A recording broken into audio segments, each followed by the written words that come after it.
여러분 안녕하십니까? 가장 빠른 종합뉴스 뉴스큐 시작합니다. 오늘도 외환시장에서 13년 전 금융위기 때가 소환됐습니다. 1,350원까지 환율이 치솟을 가능성에 대비해야 한다는 목소리가 나오고 있는데 오늘은 큰 틀에서 시장도 들여다보고 또 금융 소비 측면에서도 접근해 보겠습니다. 윤석열 대통령 취임 후 첫 대통령실 개편 내용 등 전국 진단하고 특히 여야 공감대가 없는 것도 아닌데 특별감찰관 임명이 왜 지지부진한지 짚어보겠습니다. 네, 월요일 뉴스큐 오늘은 안보 현안으로 시작하겠습니다. 한미 군 당국이 오늘부터 2주 동안 후반기 한미 연합연습 을지 자유의 방패에 돌입했습니다. 대규모 야외 실기동 훈련이 부활하고 정부 을지 연습도 통합 시행되는데 연습 기간 중 북한의 도발 가능성에 대비해 대북 감시와 대비 태세를 강화하고 있습니다. 한현희 기자가 보도합니다. 새로운 이름이 붙여진 한미연합연습 을지 자유의 방패 본연습이 2주간의 일정으로 시작됐습니다. 먼저 이번 주 1부에선 전시 상황을 가정해 북한 격퇴와 수도권 방어 작전을 숙달합니다. 또 다음 주 2부에선 수도권 안전 확보를 위한 역공격과 반격 작전을 수행합니다. 특히 일부 연습은 중앙부처와 지자체 등 정부기관 4천여 곳에서 동시에 진행됩니다. 2019년 이후 재난 등을 위주로 별도로 진행했던 정부 연습도 군사 연습과 연계해 시행하는 겁니다. 정부와 지자체 주관으로 실질적인 현장 연습을 강도 높게 실시한다는 점에 그 의미가 있습니다. 어떠한 국가 위기 상황에서도 흔들림 없이 정부의 기능을 유지하고 군사 작전을 지원하며 국민의 안전을 책임진다는 각오로 드론과 사이버전 등 우크라이나 사태에서 나타난 새로운 전쟁 양상의 변화를 반영한 시나리오가 적용된 것도 특징입니다. 여기에 지난 2018년부터 축소됐던 야외 실기동 훈련도 부활했습니다. 한미는 연례적으로 실시해온 방어적 성격의 연습이라고 설명하고 있지만 북한은 북침 전쟁 연습으로 규정하며 강하게 반발하고 있습니다. 오늘은 담대한 구상을 운운하고 내일은 북침 전쟁 연습을 강행하는 발염치 않이가 다름 아닌 윤석열 그 위인이다. 사전 연습이 시작된 지난주 이미 순항미사일 2발을 발사한 북한이 조만간 더 강도 높은 군사 행동을 통해 압박 수위를 높일 것이란 관측이 나옵니다. 이에 군은 북한의 추가 도발 가능성에 대비해 대북 감시와 대비 태세를 강화하고 있습니다. YTN 한현입니다. 윤석열 대통령이 집중호우로 대규모 피해를 입은 시군구 10곳을 특별 재난지역으로 선포했습니다. 윤 대통령은 오늘 오전 을지 국무회의를 주재하면서 서울 관악구, 경기 양평군, 충남 부여군 등 10개 시군구를 특별 재난지역으로 우선 선포한다고 밝혔습니다. 윤 대통령은 신속한 복구에 도움을 드리고자 사전 조사가 완료된 곳부터 특별 재난지역으로 우선 선포한다며 아직 조사가 완료되지 않은 지역은 합동조사를 신속히 완료해 추가로 선포할 예정이라고 말했습니다. 네, 국회 법제사법위원회에선 더불어민주당 최강욱 의원과 한동훈 법무부 장관이 자신들이 연루된 이른바 채널A 사건을 놓고 정면 충돌했습니다. 국민의힘 이준석 전 대표가 연일 윤핵관에 대한 맹공을 퍼붓는 가운데 당 윤리위원회가 이 전 대표에 대한 추가 징계를 논의할지도 관심이 쏠립니다. 국회 취재기자 연결합니다. 정현우 기자. 네, 국회입니다. 네, 법제사법위원회 오후 회의가 진행되고 있습니까? 네, 오후 2시 반부터 국회 법사위가 속개됐습니다. 오전 회의에선 국민의힘 장도경 의원 등이 의사 진행 발언에서 이른바 채널A 사건 당사자인 민주당 최강욱 의원이 한동훈 법무부 장관에게 질의하는 게 적절한지 물었습니다. 최강욱 의원은 한 장관과 자신의 개인적 관계를 공식 회의에서 언급하는 것에 대해 불쾌감을 드러내면서 이 사건과 관련해 자신을 피해자로 보는 견해가 많다고 말했습니다. 여기에 한동훈 장관은 최 의원을 향해 기소되셨지 않느냐, 그러니까 이해 충돌이 있다는 얘기라고 반박하면서 분위기가 격해지기도 했습니다. 한번 들어보겠습니다. 이런 식의 모습들을 원하시는 거겠죠. 그렇게 해서 뭔가 법사위의 분위기를 흐리고 파행을 유도하고 이런 걸 원하시는지 모르겠는데 그만하시기 바랍니다. 그런 얘기를 허위 사실을 조작해서 퍼뜨린 부분에 대해서 기소돼서 재판받으시는 거고 그 사건의 사실상의 피해자는 접니다. 가해자는 최강욱 의원이시고요. 속개된 오후 회의에선 국민의힘 유상범 의원은 검찰 수사 권한을 늘리는 법무부의 시행령 개정이 법적으로 위임의 범위를 벗어나지 않은 합리적인 것이라는 법조계 의견을 전하면서 한 장관에게 시행령 개정 배경을 물었습니다. 이에 한 장관은 지난 1년 반 동안 확인된 부정부패 대응 약화와 수사 지연 등 국민 피해를 보완하려는 것이라고 답했습니다. 야당은 이원석 검찰총장 후보자 관련 의혹 등으로 공세에 나섰습니다. 민주당 김남국 의원은 과거 법원 행정처의 수표 계좌 추적 결과 등을 보면 이 후보자가 정은호 게이트 수사 정보를 유출한 건 사실로 봐야 한다고 질타했고, 한 장관은 여기서 답변을 시도하는 과정에서 설전을 주고받기도 했습니다. 네, 여당 상황도 알아보겠습니다. 이준석 전 대표, 연일 윤핵관을 겨냥해서 날선 발언을 쏟아내고 있죠. 네, 그렇습니다. 이준석 전 대표는 자신의 성접대 의혹에 대한 경찰 수사와 관련해 이른바 윤핵관의 개입을 의심하는 듯한 SNS 글을 올렸습니다. 자신에 대한 수사가 초일기고 경찰 압박 배경엔 윤핵관이 있다는 언론 기사를 공유하면서 경찰에 압박하는 윤핵관으로 분류되는 특정 국회의원이라면 여러 사람이 떠오르지 않는다고 꼬집었습니다. 오늘 오전 YTN 라디오 방송에서도 윤핵관을 향한 공세를 이어갔는데, 윤핵관이 정치적 이익에 따라 움직일 뿐 정치적 비전을 세우는 것을 본 적이 있느냐고 반문하면서 개혁안을 놓고 토론할 생각이 있다면 자신은 언제든 응하겠다고 말했습니다. 이 전 대표의 발언도 들어보겠습니다. 대한민국 윤핵관 싫어하는 사람 많잖아요. 그러니까 윤핵관들에 대해 가지고 적극적인 어떤 견제 조치가 있지 않으면은 이 당 또는 국가가 굉장히 위험하다는 거는 뭐 국민들이 알고 있으니까. 이런 가운데 당 윤리위원회는 오늘 저녁 수해 현장에서 실언을 해서 물의를 빚은 김성원 의원의 징계를 논의하는데, 이 자리에서 윤 대통령과 윤핵관들을 향해 거친 말을 쏟아대는 이준석 전 대표의 추가 징계 여부가 논의될지도 주목됩니다. 네, 여러모로 오늘 윤리위가 주목이 되고, 자, 민주당 전당대회는 이번 주말에 서울과 경기 경선만 남겨놓고 있습니다. 자, 그런데 비이재명계 윤영찬 의원이 최고위원 후보직을 사퇴했더라고요. 네, 서울과 경기 순회 경선을 앞두고 최고위원 후보였던 친문재인계 윤영찬 의원이 사퇴했습니다. 비이재명계면서 비수도권 유일 최고위원 후보인 송갑석 의원에 대한 지지 의사를 밝히면서 민심이 아닌 특정 후보에게 줄 서는 상황이 참담하다면서 이재명계 최고위원 주자들을 비판했습니다. 기자회견 내용 들어보겠습니다. 또 비명이고 이렇게 분류를 언론에서 하지 않습니까? 가뜩이나 구도가 고착화되어 있는 상황에서 어쨌든 두 명이 함께 당선되기는 매우 어려울 것 같다라는 판단을 현실적으로 했고요. 서울 경기 순회 경선을 앞두고 당권 주자들도 바쁘게 움직이고 있습니다. 이재명 의원은 오후 2시 서울 중구 성동을을 지역구로 둔 박성준 의원의 출판 기념회에 참석해 서울 지역 의원들과 당원들을 만났고, 저녁에도 당원들과 만나 지지를 호소합니다. 박용진 의원은 MBC 라디오 인터뷰를 통해 어대명이라는 절망적 체념을 박용진이라는 희망으로 깨우겠다는 출마 선언이 뜻대로 되지 않아 아쉽다면서도 전국 대의원 투표와 2차 국민 여론조사에서 반전 기회가 있을 거라고 말했습니다. 지금까지 국회에서 YTN 정윤호입니다.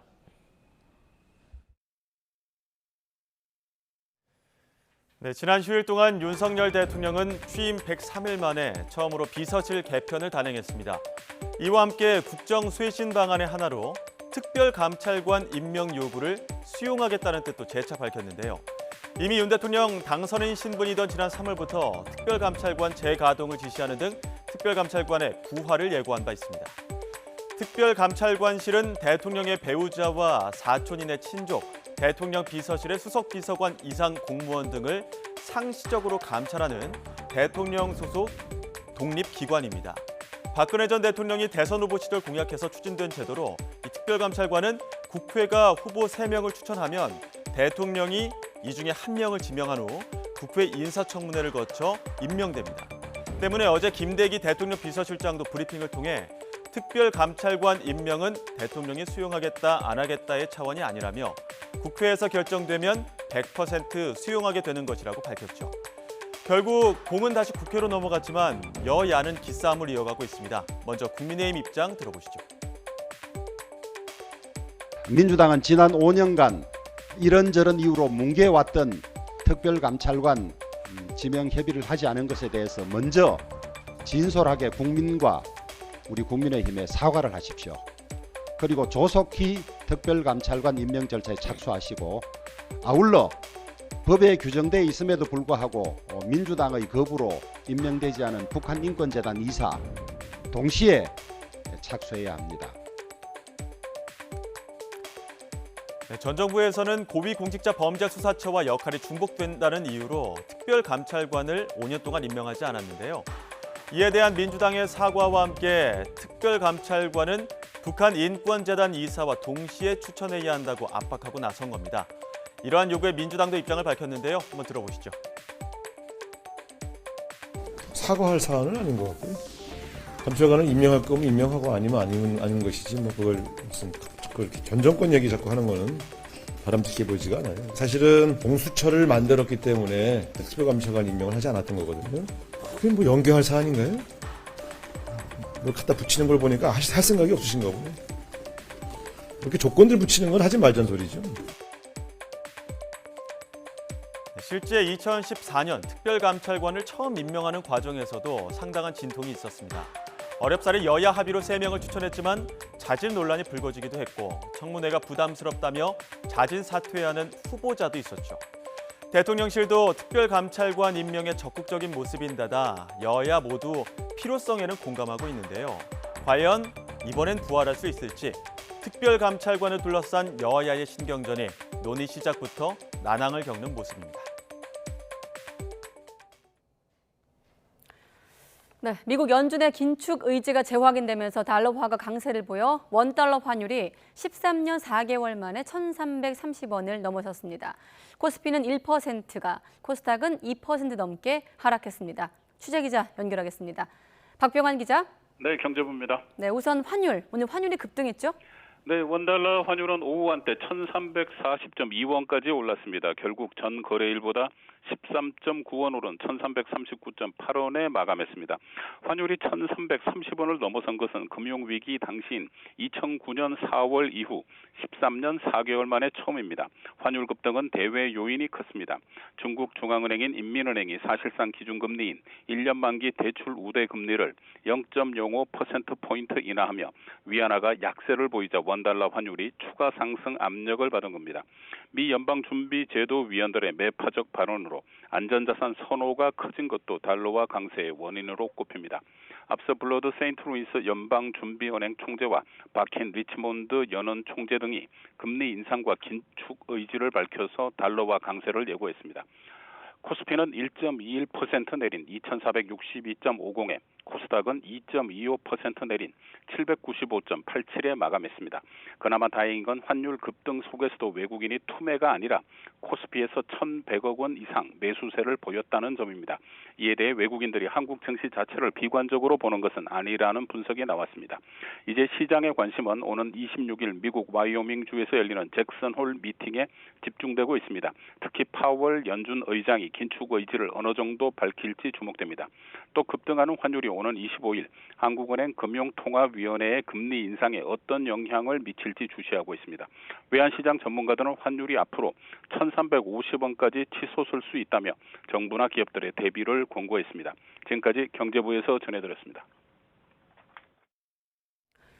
네, 그런가 하면 물가 상승 등으로 부쩍 오른 과일과 채소값이 폭우가 내리고 나서 또다시 급등하고 있습니다. 장보기 두렵다는 말이 절로 나오는데 예년보다 이른 추석이 다가오고 있어 소비자들의 근심이 늘고 있습니다. 현장에 나가 있는 취재기자 연결해 보겠습니다. 김다연 기자. 네, 하나로마트 서울 양재점에 나와 있습니다. 네, 농수산물 코너 앞에 있는 것 같은데 요즘 물가 상승에다 폭우까지 겹치면서 가격 상승이 심상치 않다고 하던데 현장은 어떻습니까? 네, 제가 오늘 오전부터 이곳에 나와 있었는데요. 장을 보려는 사람들의 발길이 쉼없이 이어지고 있습니다. 그런데 채소류와 과일류 가격이 급등하다 보니 소비자들은 물건을 쉽게 집어들지 못하는 모양입니다. 현재 대파는 한 단에 2,300원대, 깻잎 30g짜리 한 봉은 1,700원대에 판매되고 있습니다. 폭우가 내리기 전과 비교하면 한 달 만에 각각 15%와 16%씩 오른 건데요. 소비자들은 장바구니에 담는 품목을 줄이거나 아예 물건을 사지 않는 경우도 있습니다. 소비자 이야기 직접 들어보시죠. 좀 많이 올랐죠. 너무 많이 올랐죠. 너무 비싸고 지금 못 사서 그냥 가려고 지금 그러고 있는 중이에요.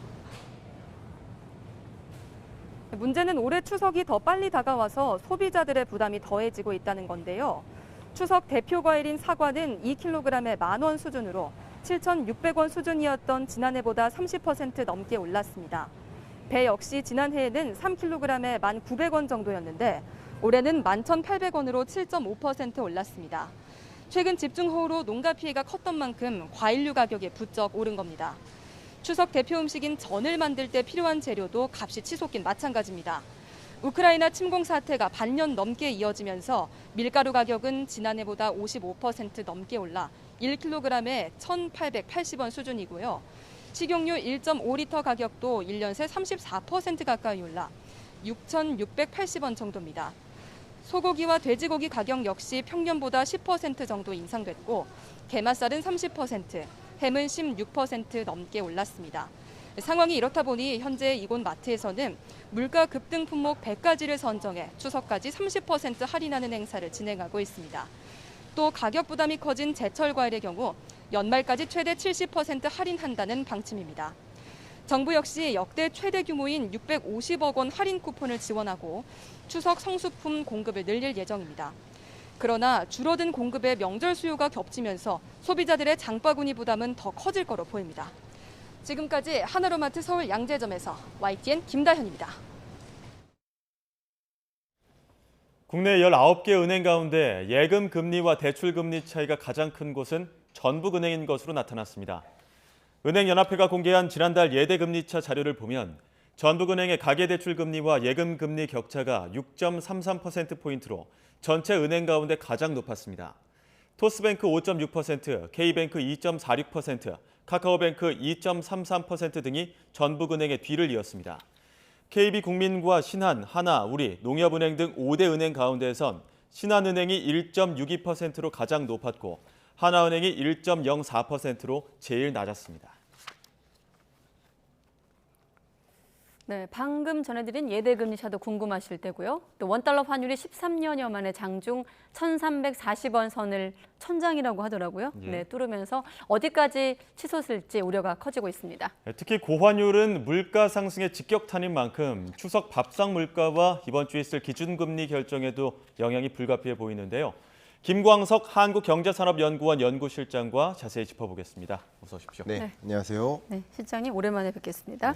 자, 뉴스큐 헤드라인인 환율 얘기부터 하겠습니다. 장 초반에 1,330선을 돌파했고 장중한 때지만 1,340원까지 넘었습니다. 또 다시 2009년 금융위기 얘기가 나오고 있거든요. 네. 제가 지난달에도 그리고 지지난달에도 계속 강조해서 말씀드렸었던 표현 하나가 일희일비하지 말자. 네. 그러니까 2022년 하반기는 말 그대로 긴축의 시대다. 그러니까 긴축의 시대라고 규명할 수 있는 그 근거가 바로 이 세 가지 변수를 우리는 주목해야 됩니다. 시청자 긴축의 여러분들, 시대. 예, 세 가지 그 단어를 키워드를 여러분께 말씀드리겠습니다. 첫 번째가 물가입니다. 그리고 두 번째가 금리고요. 그리고 세 번째가 시장이죠. 이 시장은 외환 시장, 환율에도 영향을 미치고요. 네. 또 자본 시장, 주가에도 영향을 미치고 또 자산 시장, 이 부동산 시장에도 영향을 미치죠.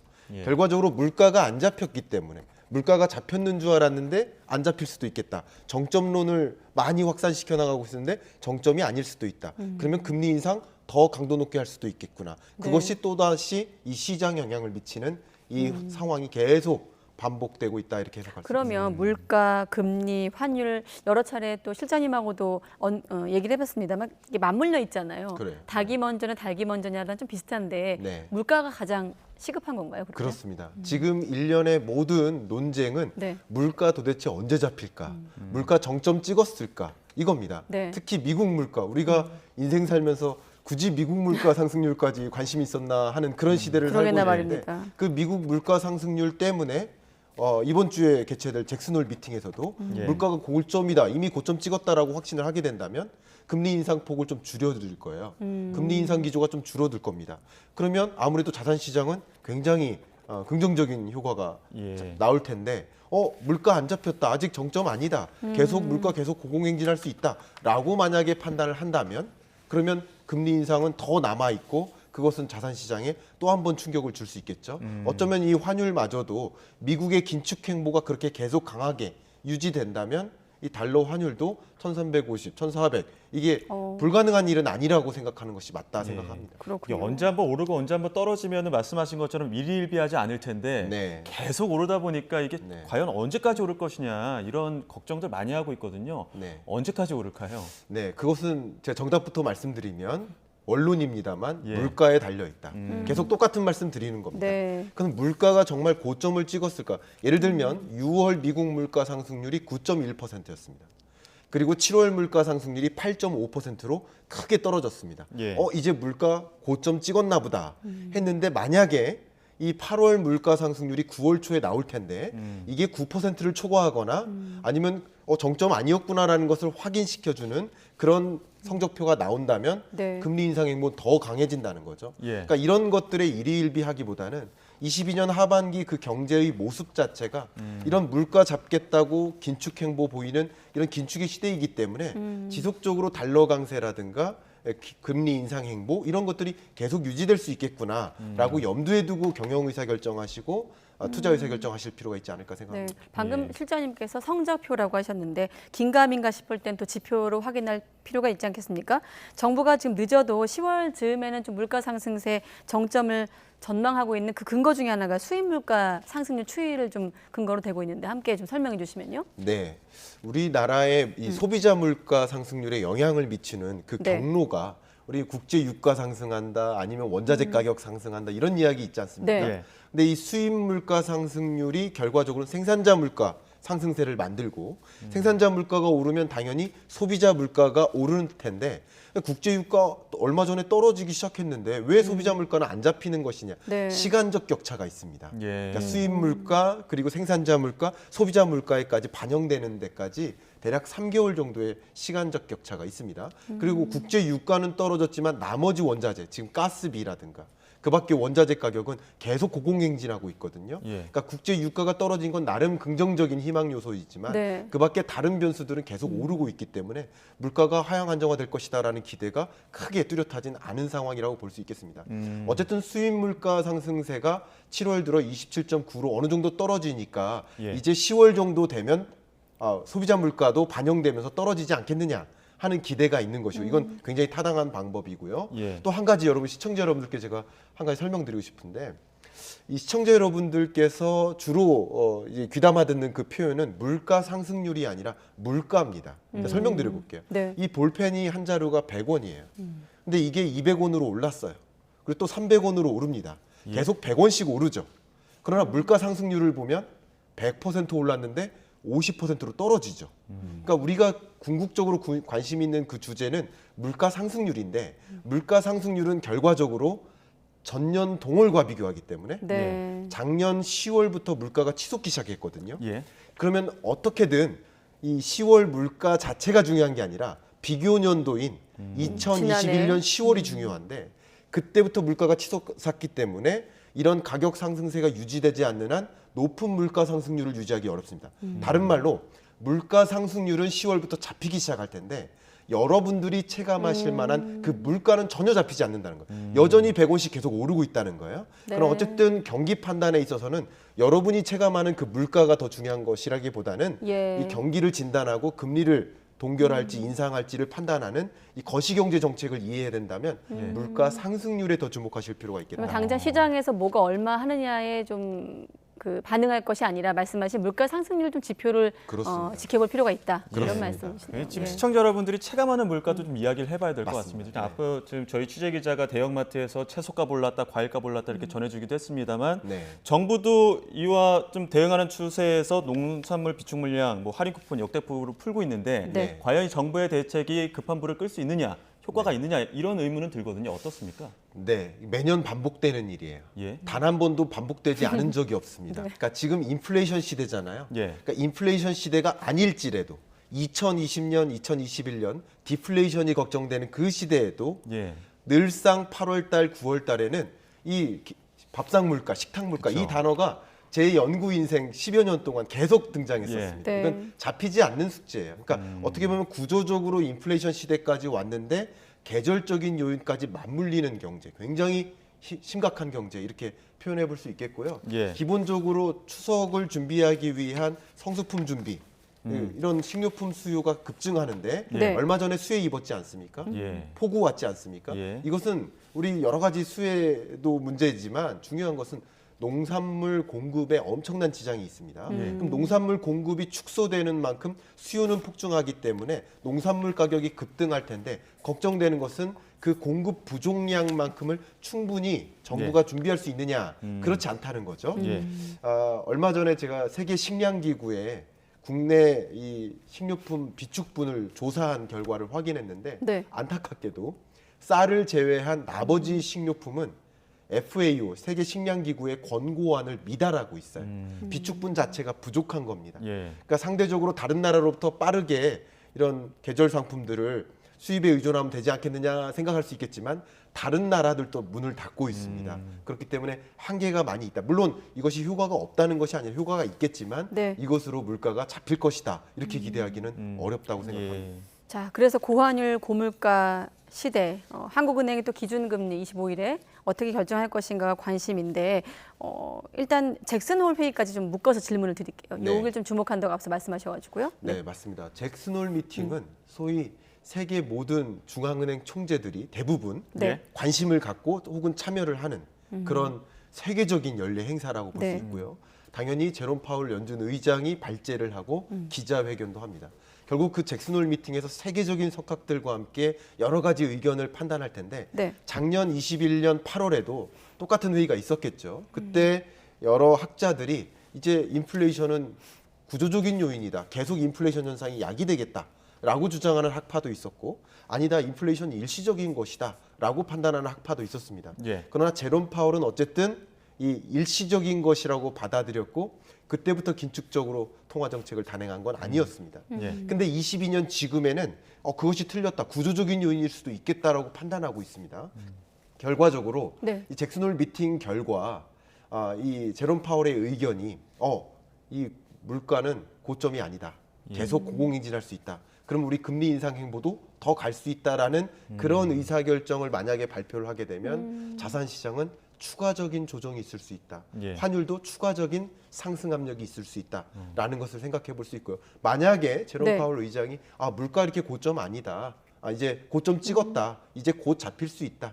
긴축 행보 이제 22년 연내에 마무리하겠다라는 의사결정을 제안을 한다면 기자회견에서 말씀을 하신다면 그렇다면 아무래도 시장에서 많은 안도감을 가질 것이다. 예. 역시 우리나라의 기준금리 의사결정도 그런 것과 전혀 무관하게 움직이지는 않을 것이다 말씀드립니다. 26일 연설이라고 하니까 네. 예. 파월 연준 의장의 또 메시지를 주목해 보겠습니다. 그렇죠. 네. 뭐 세계 금융시장의 어떤 변곡점이 될 수도 있는 상황인데 국내 금융시장도 한번 살펴보겠습니다. 지금 은행의 과도한 이자 장사 막겠다. 예대금리차 공지 오늘부터 시작됐는데 네. 소비자 입장에서는 뭐 체감하거나 어떤 변화가 있을 거라고 보십니까? 네, 체감할 수 있습니다. 어떤 변화가 있을까요? 사실상 전국은행연합회 홈페이지를 가시면 네. 여러분들의 어떤 신용 수준이나 여러 가지 수준에 따라서 지금 대출 받을 때 얼마의 대출을 받을 수 있는지 각 은행별로 공시가 되어 있습니다. 조금 전에 박석원 앵커가 기사를 읽었는데 네. 거기서 1등이 5명인 거잖아요. 네, 그렇습니다. 근데 공시가 되어 있는데 저축금리와 대출금리가 다 공시가 되어 있습니다. 네. 예.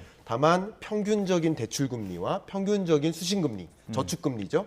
이것이 얼마나 차이가 있는지 확인을 안 했어요. 되게 재밌는 현상이 뭐냐면 지난 22년 상반기에 네. 이 여러 산업별로 경영 공시를 했는데 예. 가장 많은 매출액 증가를 보인 산업 중에 하나가 역시 은행업입니다. 근데 재미있게도 금리가 낮을 때는 대출금리와 저축금리 간의 차이가 별로 없어요. 근데 금리가 올라가는 이런 경로에서는 이 차이를 벌릴 수가 있어요. 그러면 아무래도 은행의 수익성은 개선될 수 있겠죠. 네. 그러니까 이것을 지적하는 겁니다. 그것을 정확하게 대출금리와 예금금리의 격차를 공시함으로써 소비자들이 보면 여기는 좀 도덕적이지 않다.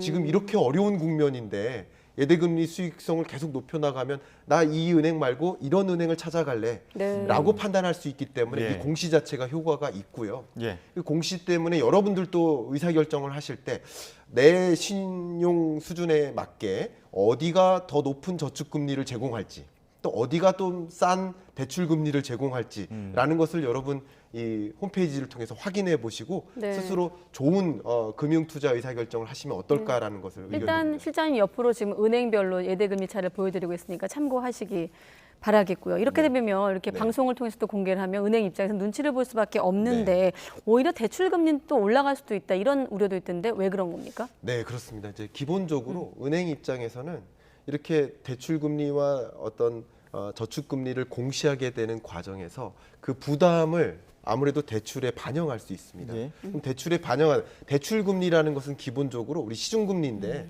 시중금리는 기본적으로 기준금리 더하기 알파 아닙니까? 이 알파가 은행의 수익성 아니겠습니까? 그러니까 수익성을 더 많이 담보를 하겠죠. 그럼으로써 상대적으로 이 시중금리가 더 올라갈 수 있는 거고요. 기준금리가 올라가는 과정에서 그런 수익성을 더 많이 확대 적용할 수 있겠다라는 우려도 있는 겁니다. 그렇군요. 또 이런 가운데 그 내 집 마련 필수 통장이 주택 청약 종합저축 가입자 수 줄었다. 네. 집값 하락의 전조 증상 아니냐 이렇게 분석하는 경우들도 있는데 어떻습니까?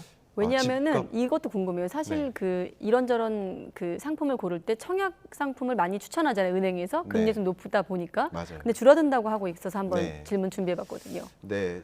지난번에도 말씀드렸듯이 주식시장은 이런 기준금리 이런 변동보다 6개월 정도 선행한다고 말씀드렸잖아요. 근데 주택시장은 선행하는 게 아니라 동행합니다. 그럼 기준금리의 고점일 때 주택시장은 더 많이 폭락하는 거예요. 그러니까 지금 주택시장이 하락할 것이냐라고 논의를 하는데 사실은 이미 하락을 시작한 거죠. 그러니까 이런 것은 매수세가 크게 꺾이는 것을 보여주고요. 기본적으로 금리가 올라가니까 상대적으로 높은 금리를 반영해서 추가적인 주택 매수세는 꺾이는 거고요. 주택을 대출에 의존해서 보유한 자들은 빨리 디레버리징이 나가죠. 빚을 청산하고 싶은 의사결정이죠. 그런 것들이 맞물리면서 주택 가격이 조정되는 현상이고 주택 청약 가입자 수가 줄어드는 이런 현상은 말 그대로 수요가 위축되는 것을 단적으로 보여주는 근거죠. 네, 부동산 시장, 주택 시장은 동행한다. 그리고 큰 틀에선 서두에 말씀하신 2022년 하반기는 긴축의 시대이기 때문에 일희일비하지 말라라는 말씀까지 기억하겠습니다. 네, 오늘은 김광석 연구실장과 함께했습니다. 고맙습니다. 감사합니다.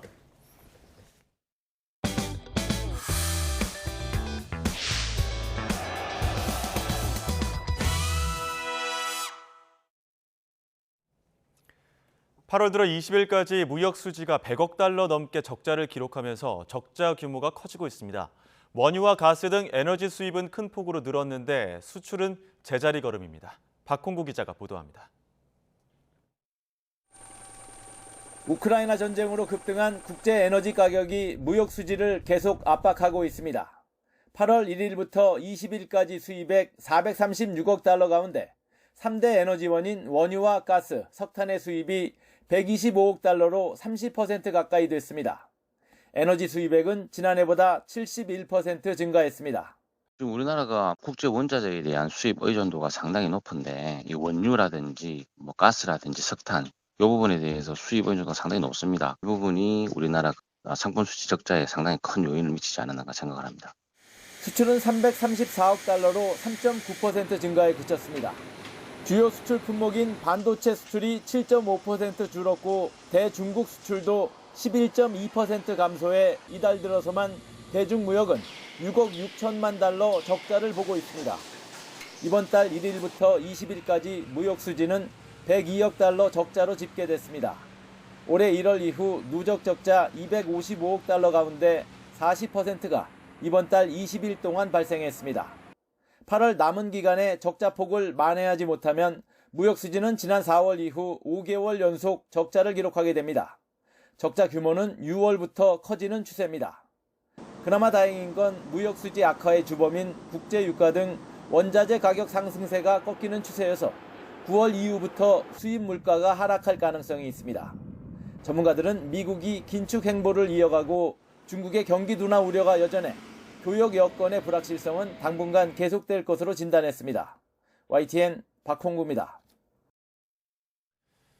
미국 정부가 유가 안정을 위해 내년 원유 생산량을 대폭 늘리기로 했습니다. 러시아의 우크라이나 침공으로 줄어든 원유 공급량을 자국 내 생산으로 채워 유가 안정을 이루겠다는 겁니다. 김진호 기자의 보도입니다.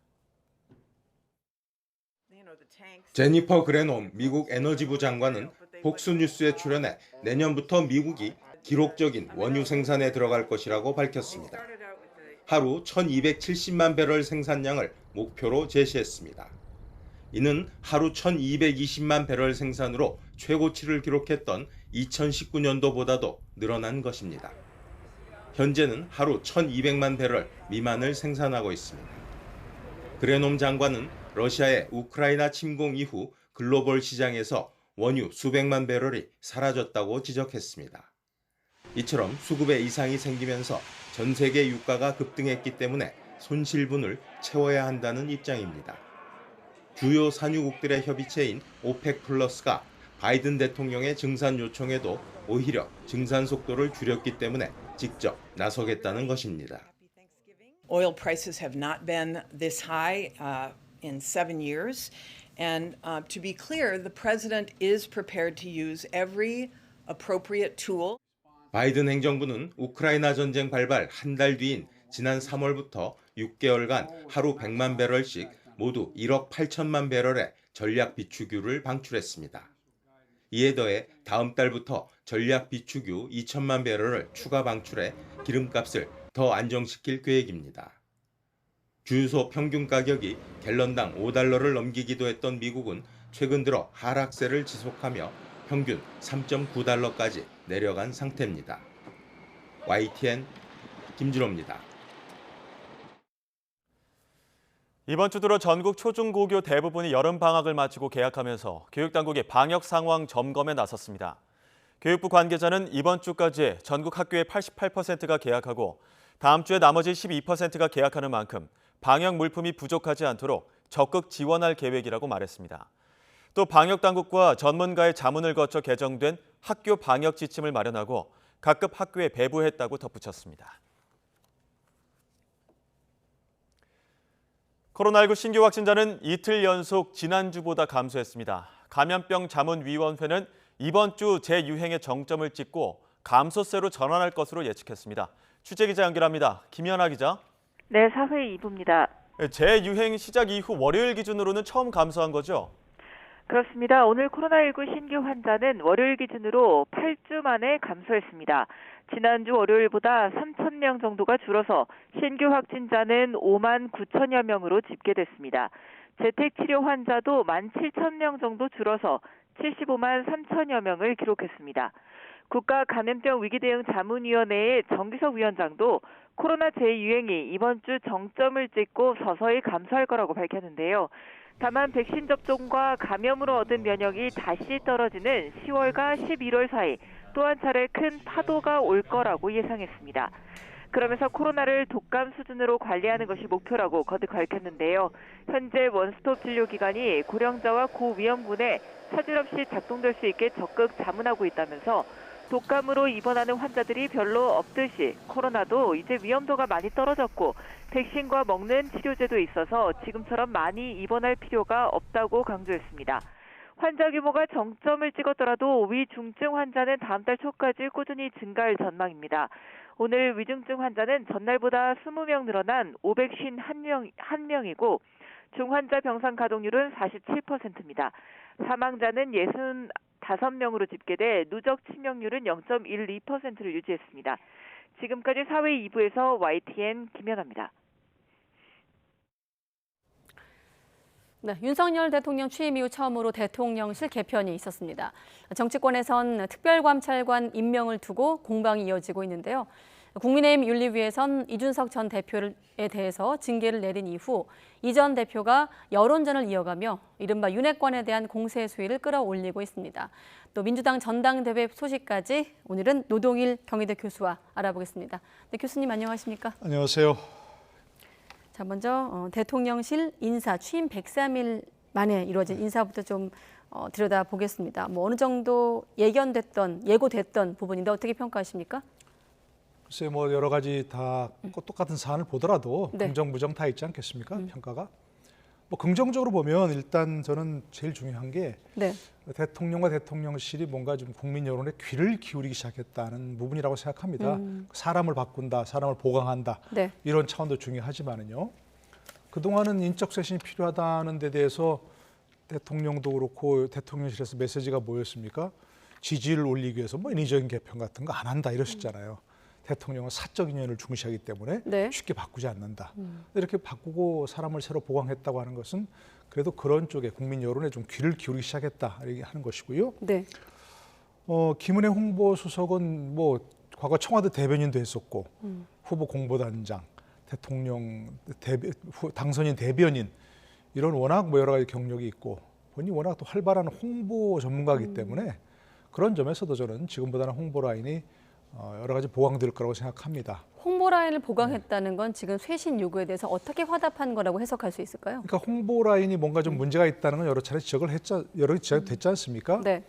저 개인적으로 봤을 때 대통령실에서 발표하는 무슨 그 사진, 메시지 이런 거 도저히 이해하기 어려운 부분이 상당히 많았었습니다. 지난번 포가 써졌을 때 대통령께서 국정 책임자로서 죄송하다는 말씀을 하셨죠. 그 누구나 사과로 받아들였잖아요. 언론도 사과로 받아들였는데 대통령실에서 사과가 아니라고 굳이 해명이 나왔어요. 네. 언론이 이건 사과가 아니다라고 평가를 해도 대통령실에서는 이건 총칙인 국정 책임자로서 사과합니다. 라고 해야 되는데 아니라는 메시지를 나온 걸 보면서 네. 이건 참 이해하기 어려운 그런 부분인데 그런 점에서 좀 바로잡기 위한 그런 것이라고 생각이 되고요. 반면에 이제 그 좀 부정적 평가는 야당에서 나오지만 그저 또 똑같이 아는 사람 쓰는구나. 그리고 이관섭 정책교육수석도 그야말로 좀 참신한 인물이라기보다는 과거 늘 관료했던 이런 분들. 그러니까 인재풀이 넓어지지 않았다. 넓지 않다. 여전히 똑같다. 이렇게 좀 평가할 수도 있겠죠. 네, 그걸 야당에선 민심 아닌 윤심 인사다라고 표현을 했더라고요. 자, 교수님께서는 지금 보면 정책과 홍보 기능의 강화에 방점을 찍었는데 좀 아쉽다면 조금 더 여기에 어느 정도 보강이 좀 있었어야 된다 보십니까? 좀 정무 라인 얘기도 그러니까 나오는데요. 지금까지 뭔가 이제 잘못됐기 때문에 뭔가 좀 쇄신한다 이런 이제 메시지가 둬야 되는데 그게 아니고 이제 그만두게 한 사람은 사실 없는 거죠. 쇄신한 걸 일단 좀 잘못한 걸 책임을 지게 하고 윤 대통령이 뭐 사적 인연을 중시한다고 하지만 사적 인연을 중시하는 그런 위치에 있는 건 아니죠. 윤 대통령이 지금 국정의 총책임자로서 굉장히 그것이 훨씬 더 중요한 그런 부분인데요. 그런데 지금 좀 아쉬운 부분은 뭐냐? 이게 지금 많은 사람들이 지적하는 것 중에 하나가 정무 기능이잖아요. 정책적 판단 기능, 정무적 판단 기능 이런 것들은 뭐 앞으로 더 개편되고 쇄신되고 보강되고 할 걸로 좀 믿습니다. 이걸로 다 끝이 아니다 생각을 하고 있고 또 그렇게 얘기를 하셨지 않습니까? 5년 내내 쇄신할 것이다 얘기하셨는데 시급히 보강될 게 정무 라인, 좀 정무적 판단을 더 잘할 수 있는 이런 사람이 필요하다고 생각합니다. 윤석열 대통령이 정무적 판단이 좀 부족하다고 하는 것은 비밀이 아니잖아요. 본인 스스로도 27년간 계속해서 검사만 하셨던 분이기 때문에 본인이 정무적인 어떤 감각이라든지 정치적 능력, 역량 이런 부분이 좀 부족하다고 하는 것은 흠이 아니고 그것은 뭐 누구나 알 수 있는 문제인데 만약에 흠이라면 본인이 정무적 판단을 제일 잘할 수 있기 때문에 나를 주위에 있는 사람은 그냥 실무적 참모만 있으면 된다. 이렇게 하시면 오히려 그게 흠이 되는 거죠. 그래서 좀 정무적 판단할 수 있는 분들 그런 분을 쇄신을 하든지 더 보강을 하든지 이런 쪽으로 좀 계속해서 인사 쇄신이 있어야 할 것 같습니다. 네, 일단 여당 안에서는 국민의 뜻을 존중한 민생과 민심에 대한 대통령의 의지라고 표현을 했습니다만 이준석 전 대표 생각은 달라 보입니다. 어떻게 현재 여당의 생각과 다를까요? 한번 들어보시죠. 자, 김은혜 의원은 혁신이라고 봐야 되는데 홍보수석이 무슨 혁신을 해요? 홍보라고 하는 것은 PR인데 그쪽에서 나오는 걸 홍보하는 거지. 지금까지 우리가 이야기하는 혁신의 범주는 아닙니다. 혁신이 아까 말했던 것처럼 불편한 것을 이야기할 수 있어야 되고 바꿀 지점을 이야기해야 되는데 약간은 이준석 대표 같은 좀 그런 말들이 있어야 된다는 거네요. 최소한. 적어도 뭐가 문제다는 얘기할 수 있어야죠. 그다음에 그 방법론이 옳냐 그걸 어떻게 투사하느냐 이거는 기술의 문제지만은 문제의식을 갖고 적어도 그거를 드러내 말할 수 있는 사람이 혁신을 하는 것이지. 네, 아예 홍보수석, 뭐 질문이 그렇게 나오긴 했습니다만 홍보수석이 무슨 혁신이냐 이렇게 대놓고 얘기를 했는데 최근에 이를테면 가처분 신청 이후 국면에서 이준석 전 대표가 저렇게 대통령실 혹은 윤핵관 세력을 향한 어떤 노골적인 비판에 나서고 있거든요. 뭐 그런 틀에서 해석하면 될까요? 그러니까 아까 얘기한 대로 지금 잘 말씀하셨어요. 사실 질문을 혁신이냐 그러니까 혁신 당연히 아니죠. 그게 홍보석을 새로 기용한 것이고 네. 기존의 홍보석을 뭐 대외협력 특보로 이렇게 이동시킨 그런 거니까 당연히 혁신이라고 보기는 어렵죠. 그러나 대통령실의 기능을 보강하고 홍보라인의 혼선, 그 나가서 국정 운영의 혼선을 좀 정리하는 뭐 그런 의미는 있다. 이렇게 이제 볼 수 있는 거죠. 네. 그러니까 이준석 대표의 뭐 말도 그렇고 그 질문에 따라 얘기한 것이지만 뭐 그 자체가 혁신이 아니라는 건 뭐 그건 사실이고 그런 전체적인 얘기 들어보면 저게 무슨 뭐 꼭 윤핵관 이른바 윤핵관이라고 하는 뭐 그런 사람들에겐 비난, 꼭 대통령의 국정 운영에 대한 비판 뭐 이런 거라고 보기는 어렵지만 저는 저런 점도 얘기 들어도 좀 귀담아들여야 할 필요 있다고 생각합니다. 결국 중요한 것은 아까 말씀드린 대통령의 인식, 생각도 마찬가지지만 지금까지 국정 운영 기조를 좀 바꾸는 것이거든요. 대통령께서 계속 메시지를 발할 때 국민들이 어떤 그 듣고 싶은 말이 아닌 본인이 하고 싶은 말을 많이 하셨던 거 아닙니까? 네. 근데 정치는 기본적으로 본인이 하고 싶은 말을 하는 게 아닌 거죠. 국민이 듣고 싶은 말을 하는 거고 그것이 무슨 국민에게 아부하라거나 달콤한 말을 하는 게 아니고 그래서 인사 문제를 지적했을 때는 왜 이런 사람을 꼭 쓰려고 하는지 만약 그렇게 하신다면 그렇게 설명을 해야 되는 것이지 이런 사람 좋은 사람 봤어요? 이렇게 하는 건 대답이 아니라는 거죠. 그러니까 그런 식의 국정 운영 기조를 바꾸는데 홍보석이 일정한 역할을 할 수 있다면 그것은 좋은 것이고 긍정적으로 평가할 만한 부분이라는 거죠. 네. 자, 인선 관련해서 마침 또 대통령실에서 아까 속보도 나왔습니다. 특별감찰관 여야의 추천을 기다리고 있다. 그 앞선 메시지는 국회에서 결정하면 100% 수용하겠다. 자, 아까 뭐 박석원 앵커도 정리했습니다만 대통령실도 임명하겠다. 국회도 어느 정도 공감대가 있는데 이거 지금 기싸움 차원인가요? 왜 이게 지지부진할까요? 글쎄 저도 이해가 잘 안 가요. 네. 지난 5년 동안 문재인 정부 5년 동안 특별감찰관 임명을 하느냐 마느냐 했고 또 국민의힘에서는 당시 야당이었던 문재인 대통령이 왜 특별감찰관을 공석으로 두냐고 계속 비판하고 비난했지 않습니까? 그렇다면 지금 빨리 임명을 해야죠. 그 윤 대통령께서도 저 후보 시절에도 특별감찰관 계속 임명하겠다고 이렇게 하셨잖아요. 그런데 이제 아마도 절차가 국회에서 추천을 해야 되는 거죠. 하면 그 둘 중에 한 사람은 이제 뭐 대통령이 임명하는 그런 절차를 밟아야 되는데 여야가 빨리 합의해서 추천하든지 아니면 대통령실에서 빨리 추천해달라라고 재촉을 하든지 이렇게 해야 될 필요가 있는 거죠. 첫 번째는 그렇게 할 필요가 있는 것이 지금 김건희 여사에 대해서 계속 여러 가지 이런저런 말들이 나오잖아요.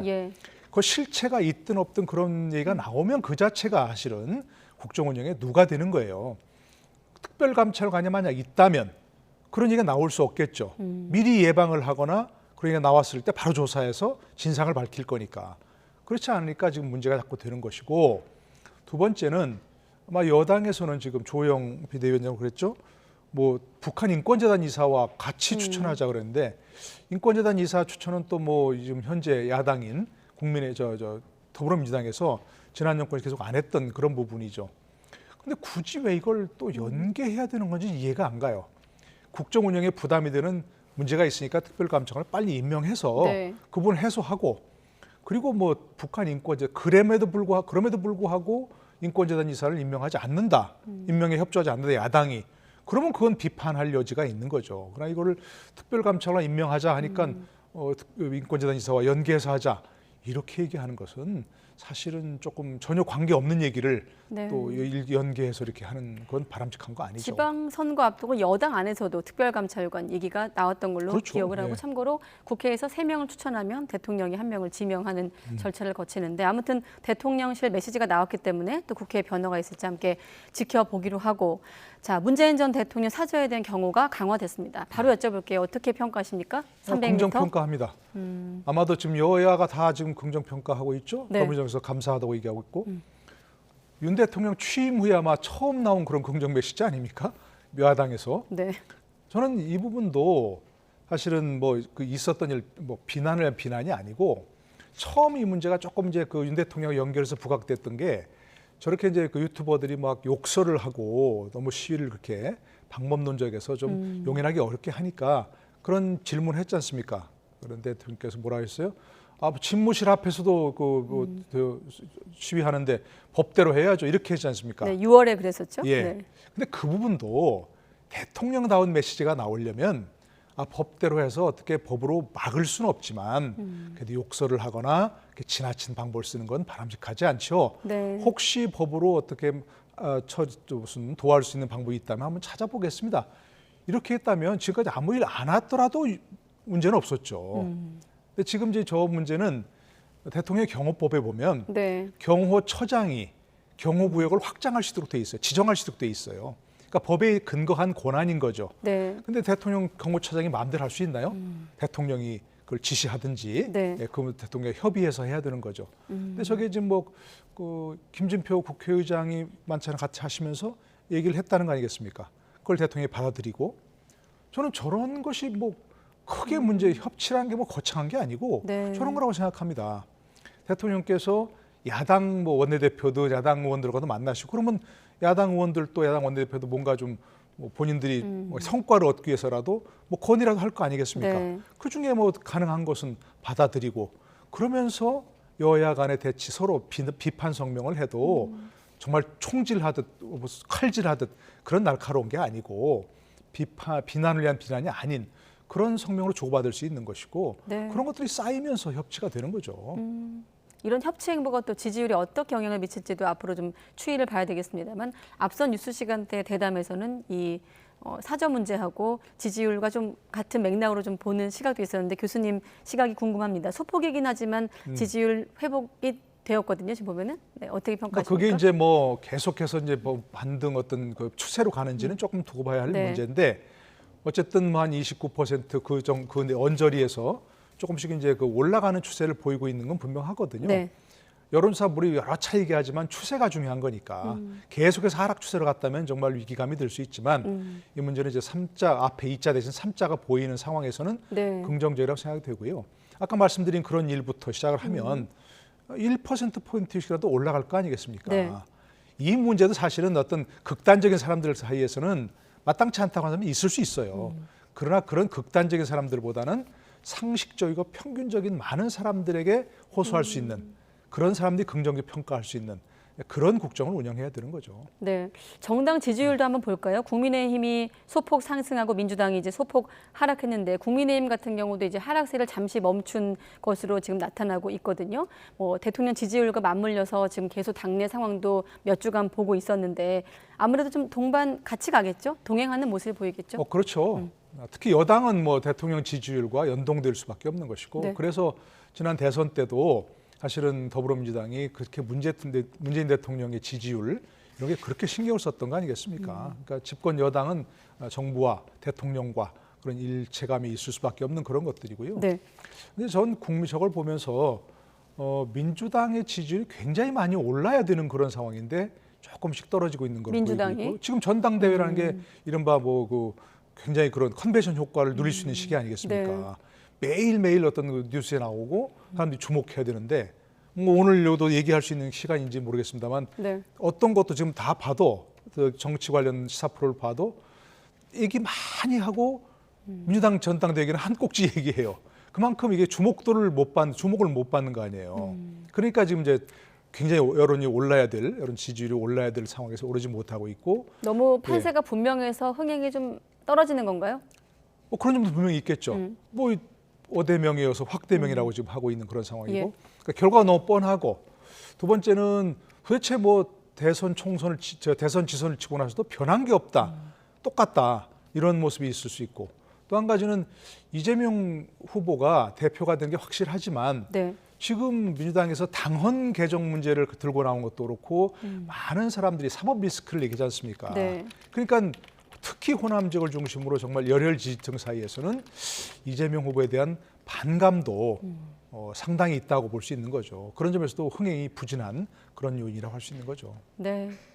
자, 그리고 당내 좀 상황으로 넘어가 보겠습니다. 말씀하신 민주당 얘기는 또 뒤에 여쭤보기로 하고, 자, 아까 잠깐 이준석 전 대표 대통령실 인선 문제 얘기할 때 했는데 지금 보면 본인의 성접대 의혹 관련해서 경찰 수사에 윤핵관이 개입한 정황까지 거론했거든요. 물론 SNS를 통해서입니다만. 글쎄 이제 개입이란 말이 좀 걸려요. 뭐 어떻게 개입하고 있다는 거죠? 정확히 얘기해야 되는데 만약에 이제 완전 경찰 압력을 넣어서 이준석 대표가 성상납이나 이런 사실이 없는데 만들어내라 이런 식으로 압력을 넣었다? 그러면 그건 범죄죠. 네. 있을 수 없는 일이고. 그런데 예를 들어서 성상납 문제나 이런 증거가 확실한데 많은 사람, 저도 마찬가지 얘기하지만 도대체 경찰이 뭐 하는 거냐 이해가 안 가요. 이게 무슨 증거가 복잡하고 뭐 증인이 많고 밝힐 수 없는 그런 일이 아니고 이미 녹취록까지 엄청나게 많이 나와 있고 네. 이걸 조금만 뭐 들여다보면 사실관계를 분명히 알 수 있는 일인데 언제까지 이렇게 도대체 사실관계를 밝히지 않고 있을 수 있냐. 그래서 만약 좀 경찰 친문 있는 사람들이 좀 빨리 좀 이거 결론 냈으면 좋겠다, 봤으면 좋겠다 이렇게 얘기했다면 물론 그것도 부적절하죠. 사실은 수사에 대한 절대적 독립성을 유지해야 되니까. 네. 그러나 그것은 수사 개입이어서 뭐 황당하다 이렇게 할 그런 얘기는 아닌 거죠. 그러니까 이준석 대표 지금까지 계속해서 특히 뭐 이제는 윤 대통령까지 막 공격하는 그런 상황을 보면 특히 이런 말까지 나오는 거 보면 네. 경찰 수사에서 이제 어떤 뭐 사실관계가 확정이 되어서 이준석 대표가 이제 뭐 성상납 문제라든지 뭐 이런 것이 있었다 이렇게 나오면 거 봐라 이렇게 윤핵관이 개입해서 이렇게 나오는 거 아니냐라는 쪽으로 얘기하려고 지금 저런 얘기까지 하는 거라고 그렇게밖에 볼 수 없는 거죠. 네, 자 이런 가운데 윤리위가 국민의힘 윤리위가 저녁에 열릴 예정입니다. 물론 이제 주로 논의할 내용은 김성원 의원 지난번 이제 실언 논란을 겪었던 김성원 의원에 대한 심의 예정인데 혹시 이 자리에서 또 이준석 전 대표에 대한 추가 징계가 있을 것인가가 관심인데 얘기가 나올까요? 추가 징계가 있을 것인데 그거는 아닙니다. 있을 수 없습니다. 왜냐하면 징계한다면 뭐 징계 발의가 돼야 되고 안이 상정이 돼야 되고 네. 당사자를 소환해서 또 변명을 들어야지 않습니까? 지난번처럼. 그럼 논의할 것인가 말 것인가가 질문이 그 점 그렇죠. 났겠네요. 이제 예. 논의가 있을 것인가는 전 논의 있을 수 있다고 생각합니다. 왜냐하면 그 자연스럽게 나올 거 아니겠습니까? 네. 윤리위에서 입장문을 통해서 당 위신 훼손하거나 타인을 모욕하는 행위를 엄정하게 심의하겠다 이렇게 얘기했는데 네, 19일에 그런 예, 입장문을 발표했죠. 그러니까 아직 그것이 뭐 예. 징계안이 발의되거나 특정인에 대해서 이준석 대표를 비롯한 네네. 특정인에 대해서 뭐 징계를 할 것인가 말 것인가 논의되지는 않지만 오늘 모인 김에 이런 문제는 지금 너무나 당이 어수선하고 정말 서로가 서로에 대한 투쟁밖에는 보이지 않는 네. 이런 집권 여당의 모습이니까 혹시 윤리위에서 이런 부분을 뭐 다른 지금 이제 이미 뭐 그런 쪽에서 뭐라 그럴까 고발 어떤 윤리 그 심사를 해달라는 그런 신청이 들어갔다고 하니까 네. 이런 문제를 다룰 것인가 말 것인가 그건 논의할 수 있겠죠 얼마든지. 그러나 오늘 뭐 징계가 이루어지거나 징계를 할 것인가 말 것인가 결정하거나 그러지는 않을 거라고 생각합니다. 가처분 신청에 대한 어떤 결과가 판단이 없기 때문에 그 부분도 좀 고민스러울 것 물론이죠. 예, 같네요. 네. 일단 그 가처분 신청이 오늘 내일 나올 수 있는 그런 상황이고 네. 또 경찰 수사가 남아 있고 이런 상황이니까 아직까지 윤리위에서 뭐 적극적으로 먼저 그걸 뭐 징계하겠다 이런 식으로 징계안을 상정하거나 그러기는 어렵죠. 네. 사실 최근에 어떤 국민의힘 내부 상황을 보면 큰 틀에선 이준석 전 대표 윤핵관의 어떤 대립인데 그 갈래 중에 하나가 또 청년 정치인들끼리 어떤 대립과 갈등으로 좀 비화되고 있거든요. 그 중에 한 명이 또 장해찬 청년재단 이사장인데 뭐 2시 청년이다. 사실 이전에 7시 청년 얘기까지 들어봤는데 이번에 또 10시가 나왔더라고요. 청년 어떤 정치인들 간의 네. 대립은 어떻게 볼 수 있을까요? 당내에서. 글쎄요. 참 그래도 이준석 대표를 비롯해서 많은 청년 정치인들에게 굉장히 큰 기대를 걸었거든요. 저 역시 마찬가지였고요. 네. 저도 칼럼을 통해서 또 방송을 통해서 이준석 대표가 되는데 많이 일조한 사람이에요. 굉장히 응원을 했고 네. 그때까지는 정말로 저런 청년 정치인들이 많이 참여해서 정치에 참여해서 우리 정치를 좀 바꿨으면 좋겠다. 네. 이렇게 얘기했거든요. 근데 지금까지 이렇게 흘러온 것을 보면 이준석 대표는 정말 너무나 당내 그 주위에 분란을 일으키는 일이 너무 많다는 거죠. 우리가 지금 기억하지 않습니까? 손학규 대표 나가라, 안철수와의 싸움, 또 이정현 대표도 뭐 몰아내려고 싸웠고, 지금도 이제 뭐 나와서 정말 본인도 억울한 점이 있겠지만 네. 결국 본인의 일 때문에 그렇게 된 거 아닙니까? 본인의 어떤 성상나 의혹 이런 것 때문에 네. 그런 상황에다 더더구나 이제는 그 유망하던 청년 정치인끼리 서로 이제 손가락질하면서 뭐 아까 이게 뭐랬습니까? 7시, 10시, 2시 네. 뭐 이런 다른 사람들은 잘 이해가 안 되는 뭐 정치권 조금 본 사람밖에 이해가 안 되는 그런 얘기로 서로 싸우고 이런 비난하는 거 광경을 연출한 것은 저는 정말 그 과거 우리가 기대했던 청년 정치인의 모습과는 너무 다른 것이고 본인의 말을 빌리자면 나도 속고 국민도 속았다 이준석에게 그렇게 얘기할 수 있을 것 같습니다. 네. 그리고 홍준표 시장은 뭐 그대로 전해드리면 같은 편끼리 손가락질하는 것에 대해서 구질구질하다 뭐 이런 표현도 쓰기도 했더군요. 네, 그럼 뭐 한탄의 표현 아니겠습니까? 네. 똑같은. 네. 알겠습니다. 민주당 분위기도 한번 잠깐 짚겠습니다. 뭐 말씀하신 대로 이재명 의원이 대세가 확인되고 있고 이렇게 되면 뭐 남은 반전이 이제 없다고 보면 될까요? 반전이 있을 리가 없지 않습니까? 네. 근데 지금 한 가지 조금 아쉬운 부분은 뭐냐면 저렇게 이제 뭐 어대명에서 확대명까지 이어지는 것이 계속 지금 투표한 결과를 발표하는데 이거 권리당원 투표만 발표한 것이거든요. 네. 그 대의원 투표, 일반 당원 투표, 또 국민 여론조사 이런 거 전혀 지금 반영이 안 됐거든요. 그런데 저희 권리당원 투표에서는 다 아시지만 굉장히 지금 강성 지지층이 권리당원을 많이 포진하고 있어서 네. 그 이재명 후보를 밀고 있는 그런 상황 다 알고 있지 않습니까? 그런데 저렇게 가면 결국 물론 뭐 전혀 여론을 왜곡하고 있다고까지 얘기할 수는 없지만 여론도 그에 따라갈 수밖에 없는 그런 상황이 되어서 이런 설계가 조금 좀 잘못된 거 아닌가 그런 아쉬움은 있지만 어쨌든 뭐 사실 뭐 그렇다 하더라도 예를 들어서 뭐 대의원 투표, 뭐 권리당원 투표, 일반 당원 투표, 예를 들어서 뭐 일반 여론조사 이것들을 한꺼번에 하더라도 이재명 후보가 대표가 되는 데는 뭐 큰 지장은 없지 않겠는가 하는 그런 생각이 있습니다. 네, 지금 당 대표의 최고위원까지 지도부가 이를테면 이제 친명 일색으로 흘러갈 거란 전망이 대세이다 보니 당내에서 우려의 목소리가 나왔거든요. 누가 어떤 얘기를 했는지 잠깐 또 들어보겠습니다. 지도부가 완전히 뭐 원래 주류와 비주류라는 게 정당 내에는 존재하기 마련이고 비주류는 한 40% 아무리 적더라도 한 30% 정도의 그 세력은 갖고 있는 게 정상이었죠. 비명계라고 한다면 뭐 전혀 목소리도 내지 못하고 내부 총질한다 그러고 문자폭탄 날라오는데 그렇게 될 지금 상황인데 참 걱정이 지금 4.7 재보궐이나 대선 지선 패배 원인이 무능과 내로남불 위선 그리고 당신과 민심의 괴리 뭐 그게 전 패배 원인이라고 보는데 그게 점점 더 증폭되는 것 같고요. 네.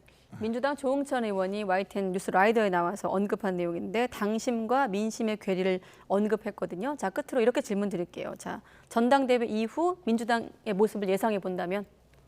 강한 친명당, 유일한 친명당 이렇게 될 수밖에 없겠죠. 예. 아까 저 조응천 의원의 우려 저 절대로 동감하고요.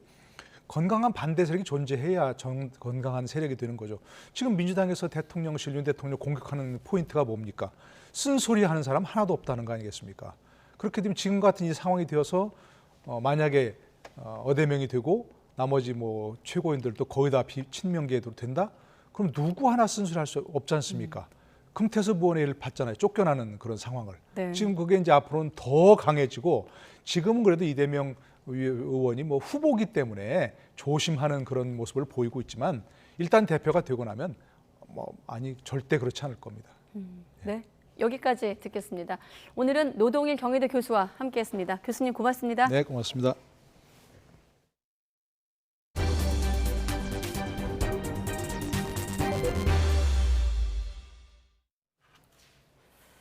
네, 아까도 잠깐 얘기를 했고요. 그동안 은행권이 기준금리 인상기를 틈타서 지나치게 금리 장사를 해왔다라는 비판이 많았습니다. 이런 문제를 개선하기 위해서 예금과 대출금리 차 비교 공시가 오늘부터 시작이 됐습니다. 조태영 기자가 취재했습니다. 코로나19 극복을 위해 연 0.5%까지 낮췄던 기준금리. 하지만 지난해 8월 이후론 인상 기조가 이어졌고 불과 1년 만에 기준금리는 2%포인트 가까이 올랐습니다. 은행의 대출금리도 올랐지만 예금금리는 상대적으로 지지부진하면서 은행들은 막대한 이익을 벌어들였습니다. 소비자들의 불만이 커지자 금융당국이 대책을 내놨습니다. 은행연합회 웹사이트를 통해 은행들의 예대금리 차를 비교해 알리기로 한 겁니다. 제도 개선을 통해서 은행연합회 모든 은행 예대금리차를 비교 공시할 수 있도록 했고 그다음에 공시 주기도 3개월에서 1개월로 단축했습니다.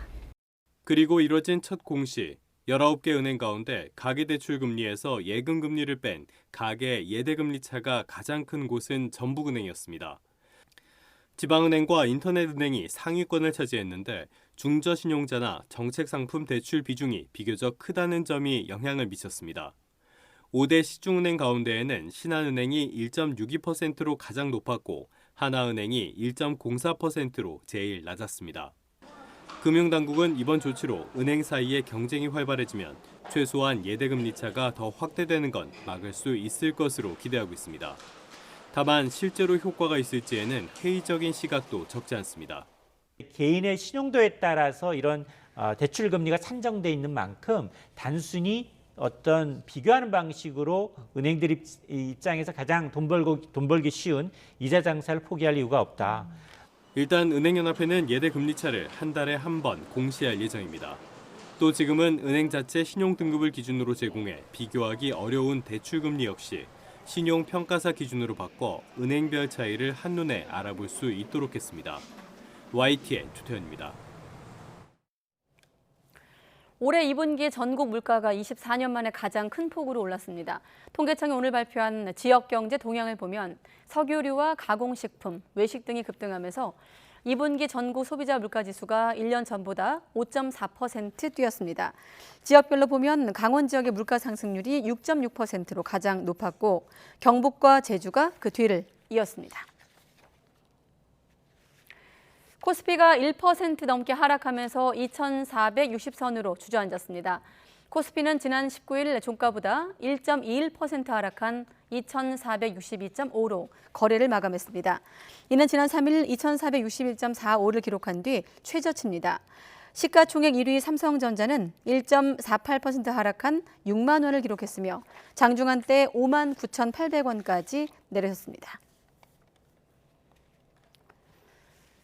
네, 정부가 나라 살림의 씀씀이를 줄여서 적자 규모를 일정 비율로 묶어두겠다라는 계획을 내놨었죠. 조만간 발표될 내년도 예산안에서도 반영될 전망인데 대규모 감세 등과는 모순이란 지적도 나오고 있습니다. 왜 그런지 권남기 기자가 보도합니다.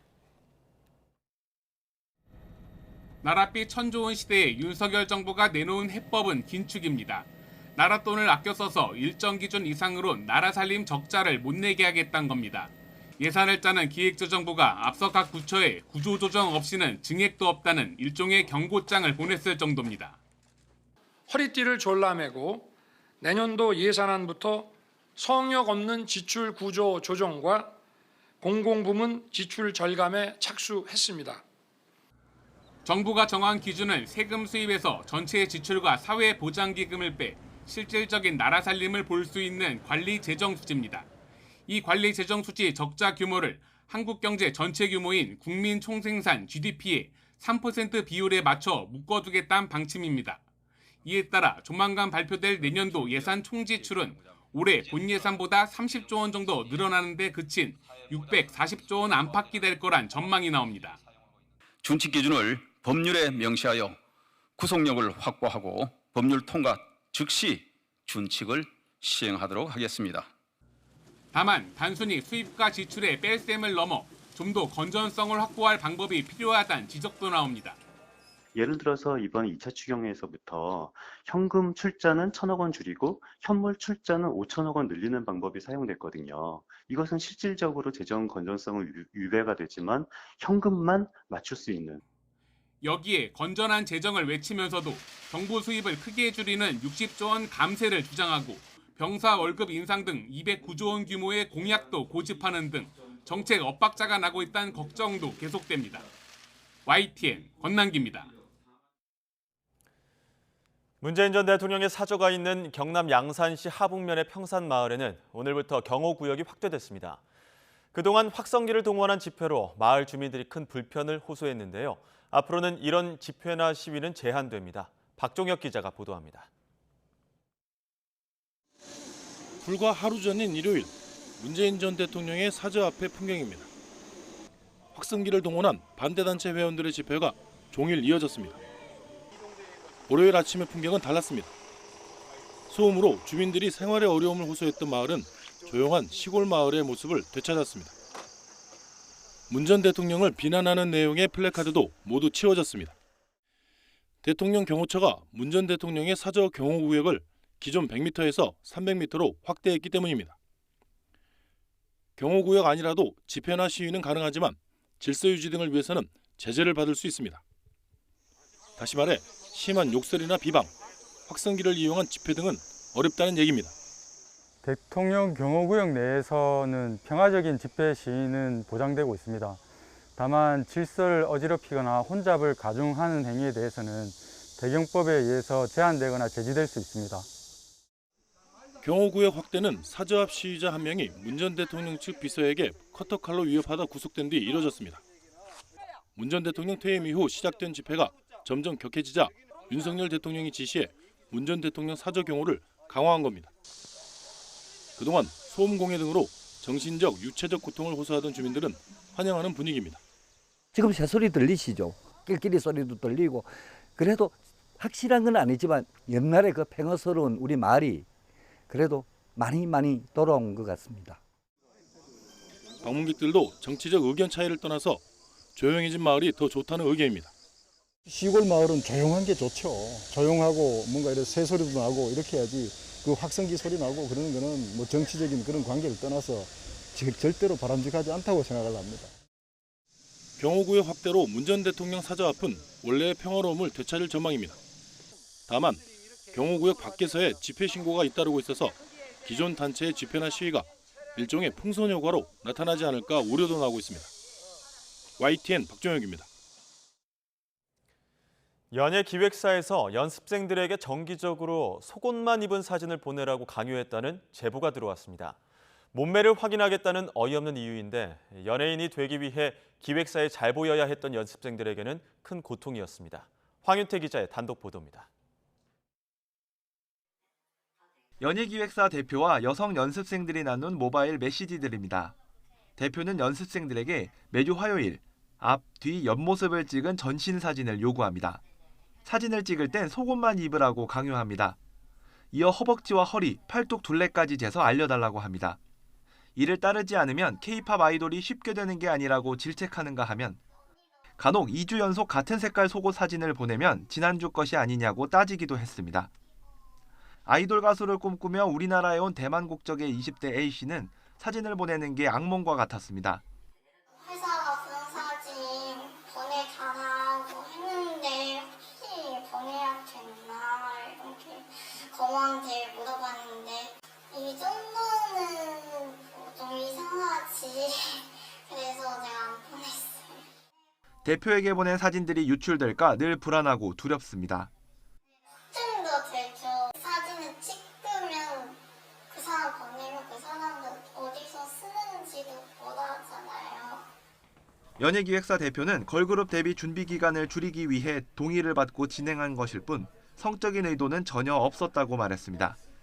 단시간 안에 극대화 효율을 살려서 데뷔를 시키자. 체형 관리나 체중 관리나 신체 사이즈 관리나 그런 거를 이 모델 라인 업계에서는 그 부분이 있더라고요. 고발장을 접수한 경찰이 본격적인 수사에 나섰습니다. 경찰은 지난달 연예기획사에서 대표의 핸드폰과 컴퓨터를 압수수색해 포렌식 분석하고 있습니다.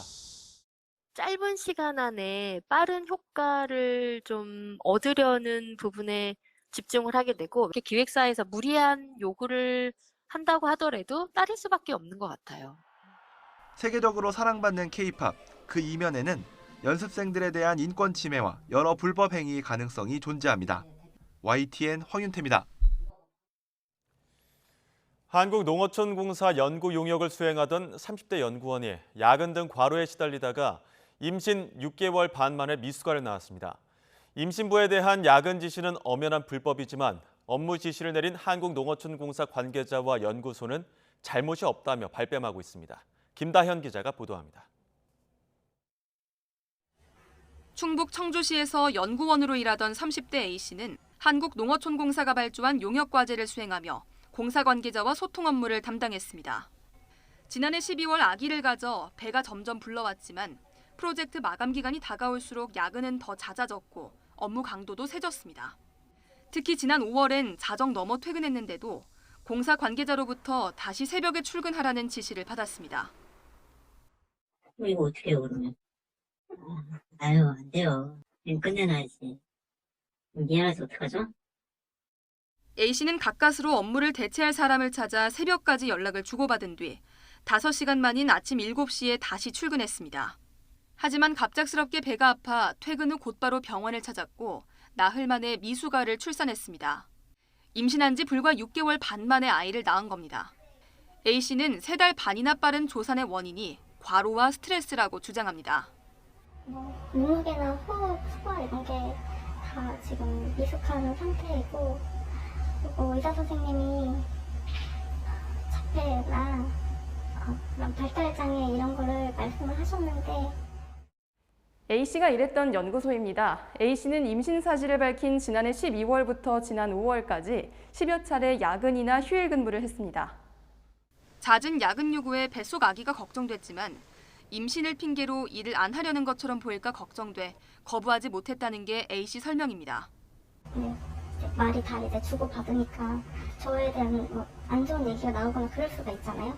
혹시라도 제가 둘째를 임신하거나 그랬을 때도 또 안 좋은 이익을 받을 수도 있고, 근데 그런 게 다 걱정이 되는 거죠. 연구 용역을 발주한 농어촌공사는 A씨가 임신부라는 사실을 알지 못했다며 당황스럽다는 반응입니다. 전화로 새벽 출근을 지시하는 과정에서 그럼 어떻게 하느냐고 말한 건 임신 사실을 처음 알게 돼 걱정되는 마음에 한 말인데 A씨가 오해한 것 같다고 해명했습니다. A씨가 속한 연구소 측도 잘못이 없다고 발뺌했습니다.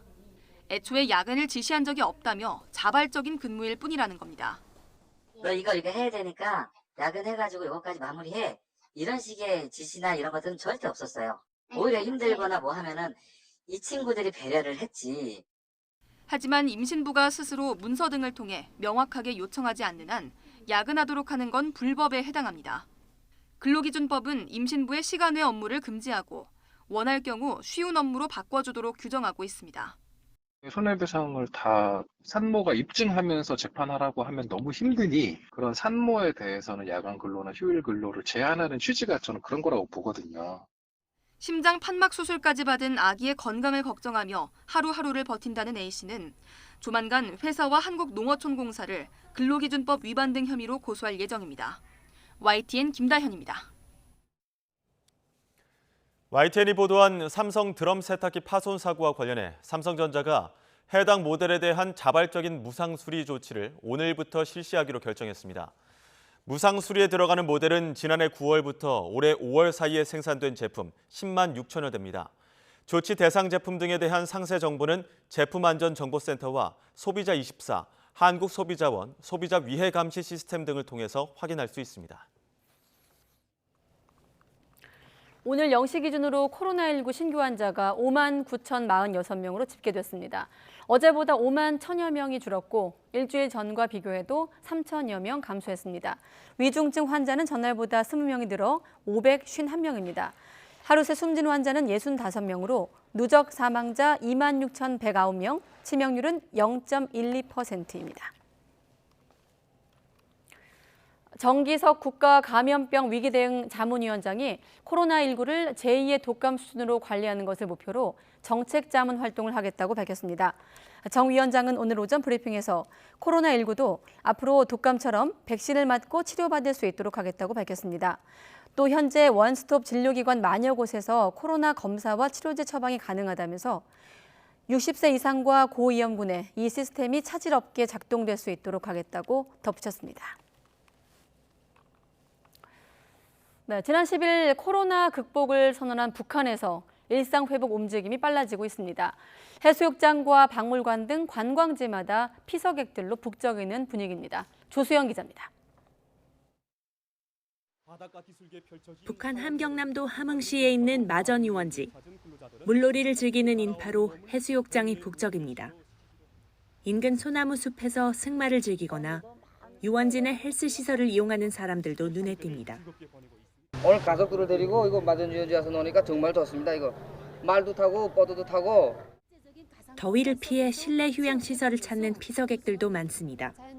평양 자연박물관에는 휴일마다 어린이와 청소년들의 발걸음이 끊이지 않고 있습니다.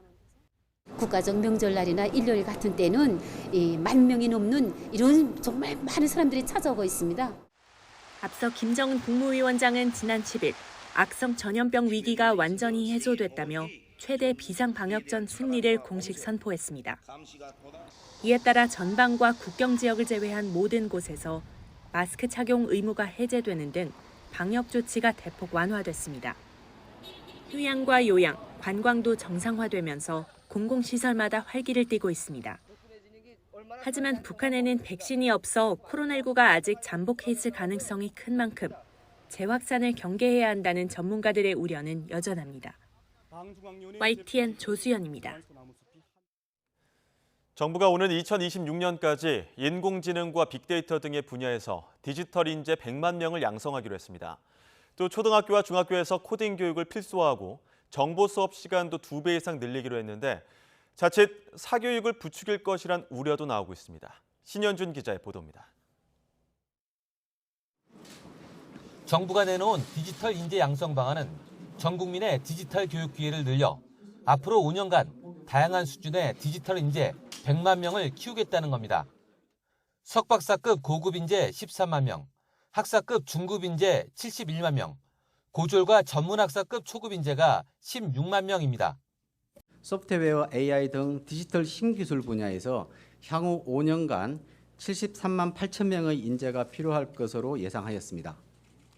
전 사회에서 디지털 인재를 필요로 하고 있어 그 수요의 규모는 더 커질 수도 있습니다. 이를 위해 대학 규제를 풀어 첨단학과 정원을 늘리고 AI나 메타버스 등 디지털 분야 대학원이나 디지털 혁신 공유대학, 소프트웨어 중심 대학 등을 확대합니다. 또 인문사회 등 다양한 전공을 디지털 기술과 융합할 수 있도록 디지털 교육을 담당하는 대학 내 부트캠프도 신설합니다.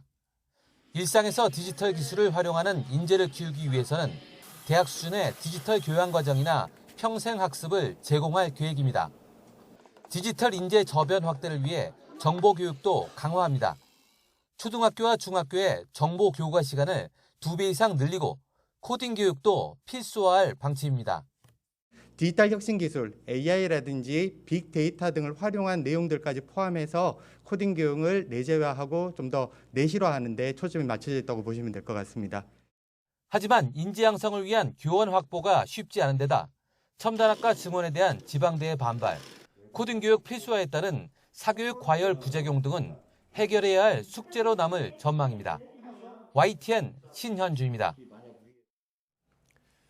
타이완을 방문하고 있는 미국 인디애나주 주지사가 이번 주 우리나라를 찾을 예정입니다. 인디애나주 주지사의 방한이 관심을 모으는 건 LG 에너지솔루션의 미국 내 신규 배터리 공장 건설과 관련이 있기 때문입니다. 김원배 기자가 보도합니다.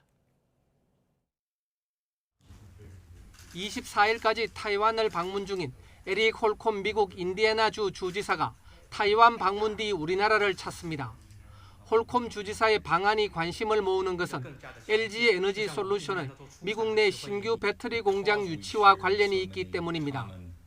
LG 에너지 솔루션과 미국 자동차 회사 제너럴 모터스, GM의 합작사인 얼티엄 셀즈의 미국 내 4번째 배터리 공장 후보지로 인디애나주가 거론되고 있습니다. 로이터 통신은 지난 18일 보도에서 얼티엄 셀즈는 인디애나주의 뉴 칼라일에 배터리 공장을 짓기 위해 당국에 세금 감면 신청서를 제출했다고 밝혔습니다. 이에 따라 홀콤 주지사의 이번 주 우리나라 방문에서 이 문제가 최종적으로 매듭이 지어질지 주목되고 있습니다. 홀콤 주지사는 자신의 트위터에 이번 타이완과 우리나라 방문이 경제개발 출장이라고 밝혔습니다. 얼티엄 셀즈의 첫 공장은 미국 오하이오주에 있으며 이달 말 양산을 시작할 예정입니다. 또 테네시주의 2번째 공장을, 미시간주의 3번째 공장을 각각 건설 중에 있습니다. YTN 김원배입니다. 현대차가 미국 조지아주에 설립하기로 한 전기차 전용 공장을 조기에 착공해 완공 시점을 앞당기는 방안을 추진하고 있습니다. 현대차는 애초 내년 상반기에 착공에 들어가 2025년에 완공해 전기차를 양산한다는 계획이었지만 6개월 정도 앞당겨 올해 하반기에 착공할 것으로 알려졌습니다. 이렇게 되면 공장 완공과 양산 시점은 2024년 하반기가 될 것으로 보입니다.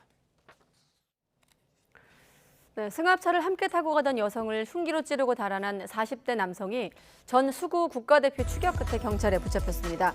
2010년 광저우 아시아경기대회에 수구 국가대표로 참가한 43살 이민수 씨는 지난 19일 인천 가주아동 도로에서 접촉 사고를 당한 뒤 사고를 낸 운전자를 10여 분 동안 추격해 도주로를 막았습니다. 도망간 운전자는 30대 여성에게 운전 교습을 해주는 과정에서 시비가 붙어 흉기로 찌른 뒤 달아나다가 이 씨의 차를 들이받은 것으로 나타났습니다. 오늘 오전 9시쯤엔 서울 장안동에 있는 아파트 지하 주차장에서 가스 노출 사고가 발생해 40대 여성 등 2명이 병원으로 옮겨졌습니다. 경찰과 소방당국은 이산화탄소 소화 설비에 문제가 생겨 가스가 노출된 것으로 보고 정확한 사고 원인을 파악하고 있습니다. 오늘 오전 7시쯤엔 대전시 유성구 호남고속도로 지선 서대전 분기점 램프 구간에서 화물차가 넘어져 운전자가 조금 다쳤고 24톤가량의 H빔이 이렇게 쏟아졌습니다. 고속도로 순찰대는 9번 도로에서 운전자의 부주의로 사고가 발생한 것으로 보고 정확한 경위를 조사하고 있습니다. 네, 이번에 화재입니다. 오늘 오전 8시 반쯤 충남 예산군 예당 일반산업단지에 있는 2층짜리 화학제품 공장에서 불이 나 소방서 추산 3,800만 원어치 재산 피해가 발생했습니다. 경찰과 소방당국은 전기합선으로 불이 난 것으로 보고 있습니다. 퇴근길 현재 서울 등 수도권은 하늘빛이 점차 흐려지더니 빗방울이 떨어지는 곳이 있습니다. 북쪽에서 남하하는 기압골의 영향으로 수도권부터 비가 시작돼 내일은 전국으로 비가 확대하겠습니다. 예상되는 비의 양은 수도권과 충남, 전북에 최고 50mm, 그 밖의 지역에 5에서 30mm가 되겠습니다. 중부지방의 비는 내일 오전까지 이어지겠고 남부지방은 내일 오전에 비가 시작돼 모레 오전까지 비가 오락가락 이어지겠습니다. 내일 아침 기온은 오늘과 비슷하거나 조금 높겠습니다. 서울 25도, 대전 24도, 광주 25도가 예상됩니다. 남부지방과 제주도에 폭염주의보가 내려진 가운데 내일 낮 동안에도 30도 안팎의 무더위가 계속되겠습니다. 서울 31도, 대전 30도, 대구 33도가 예상됩니다. 내일 절기 처서가 지나고 모레부터는 더위가 다소 누그러질 전망입니다. 날씨였습니다. 가장 빠른 종합뉴스 뉴스큐 마치겠습니다. 이어서 이브닝 뉴스가 방송됩니다. 시청해주신 여러분 고맙습니다.